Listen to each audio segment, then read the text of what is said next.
આજરોજ 2.5 વર્ષ પૂર્ણ થતાં સોનગઢ એપીએમસીની ચૂંટણી યોજાઈ હતી, જેમાં બીજેપીના મેન્ડેટ પર જિગ્નેશભાઈ ડોળવાણા પ્રમુખ તરીકે અને રાકેશભાઈ ઉપપ્રમુખ તરીકે ચૂંટાઈ આવ્યા હતા.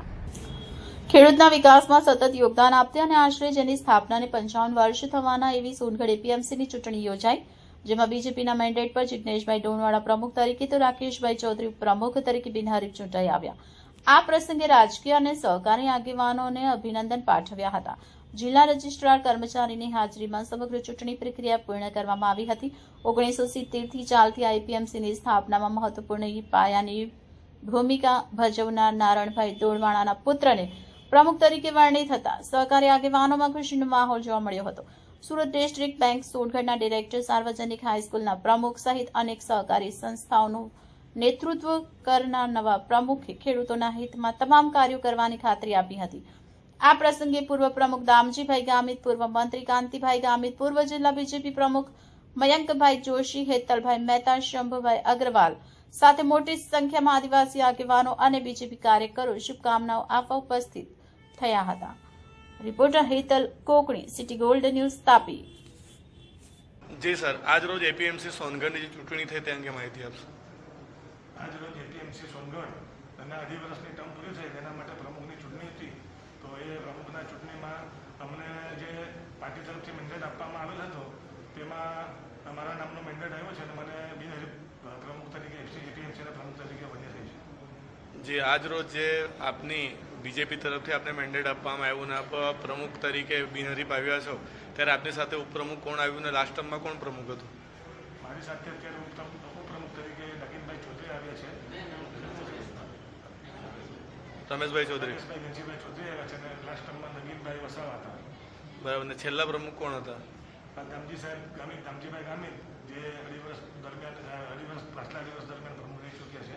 સર, આપના પિતાજી જે છે એ બહુ મોટા સહકારી આગેવાન પણ હતા, ધારાસભ્ય પણ હતા, નારાયણભાઈ ડોળવાણા.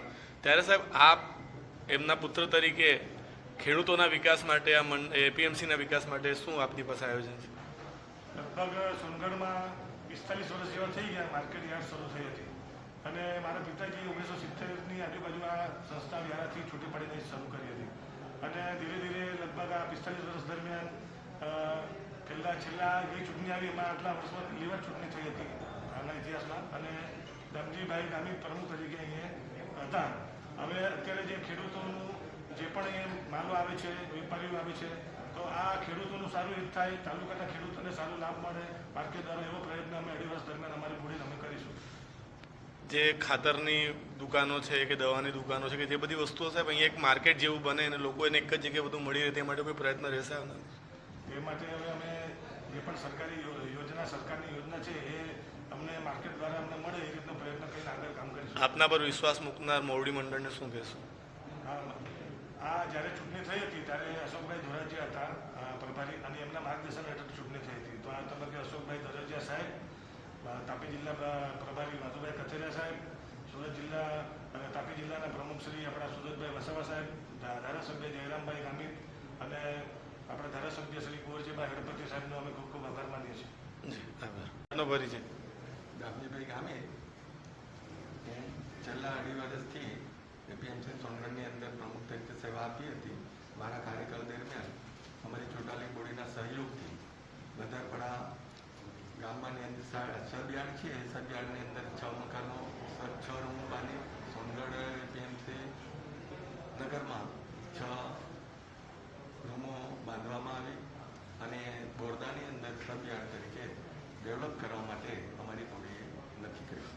નવા પ્રમુખ ઉપપ્રમુખ કોણ બન્યા એને શું કહેશો? નવા પ્રમુખ તરીકે જિગ્નેશભાઈ ડોળવાણાનો મેન્ડેટ અને ઉપપ્રમુખ તરીકે રમેશભાઈ ઘનશ્યામભાઈ ચૌધરીનો મેન્ડેટ આવ્યો અને બંને અત્યારે કાર્યરત છે. તેમને હું ખૂબ ખૂબ અભિનંદન પાઠવું છું. આભાર.